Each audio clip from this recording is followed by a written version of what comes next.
धुळे शहरातील एकमेव ठिकाण म्हणजे गंगा टाइल्स सप्लायर शॉप। आमच्याकडे सर्व प्रकारच्या टाइल्स उपलब्ध आहेत।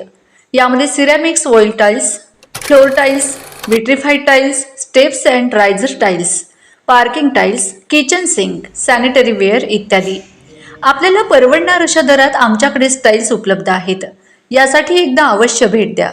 पत्ता Ganga tiles supplier shop, 405 micro tower, Wadjai road, Dhule. Mobile number 70 574 83 849।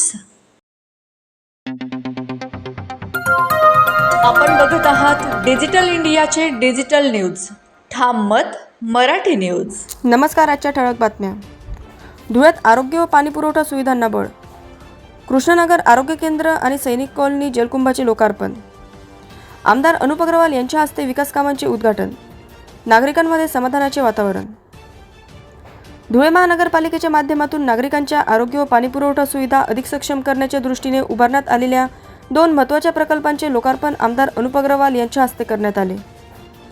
Sakri रोडवरील कृष्णनगर येथे नव्याने उभारण्यात आलेल्या नागरी प्राथमिक आरोग्य केंद्राचे उद्घाटन करण्यात आले। या केंद्रामुळे परिसरातील नागरिकांना दर्जेदार आरोग्य सेवा स्थानिक पातळीवर उपलब्ध होणार असून आरोग्य सुविधांमध्ये मोठी भर पडणार आहे।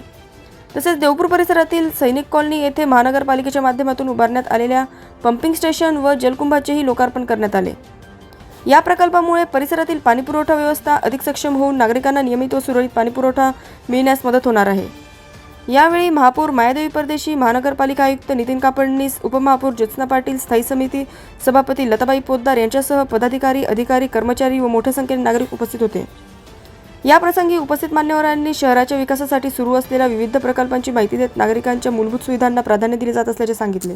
ठाम मराठी न्यूज साठी सोपान देसले, धुळे। अरे पण लाखो करोडो रुपयाची जी चांगली कामं चालू आहेत या शहरात, त्याचेही कधी रील बनवा पत्रकार बंधूंनो, तेही जनतेला दाखवा का बघा भूषण द भविष्य तो इतकं सुंदर काम या ठिकाणी चालू आहे। ही अपेक्षा जसं नागरिकांना आहे तशी आमची, जो आपण या देशाचा चौथा स्तंभ ज्याला मानतो पत्रकारांना, त्यांच्याकडनंही माझी अपेक्षा आहे।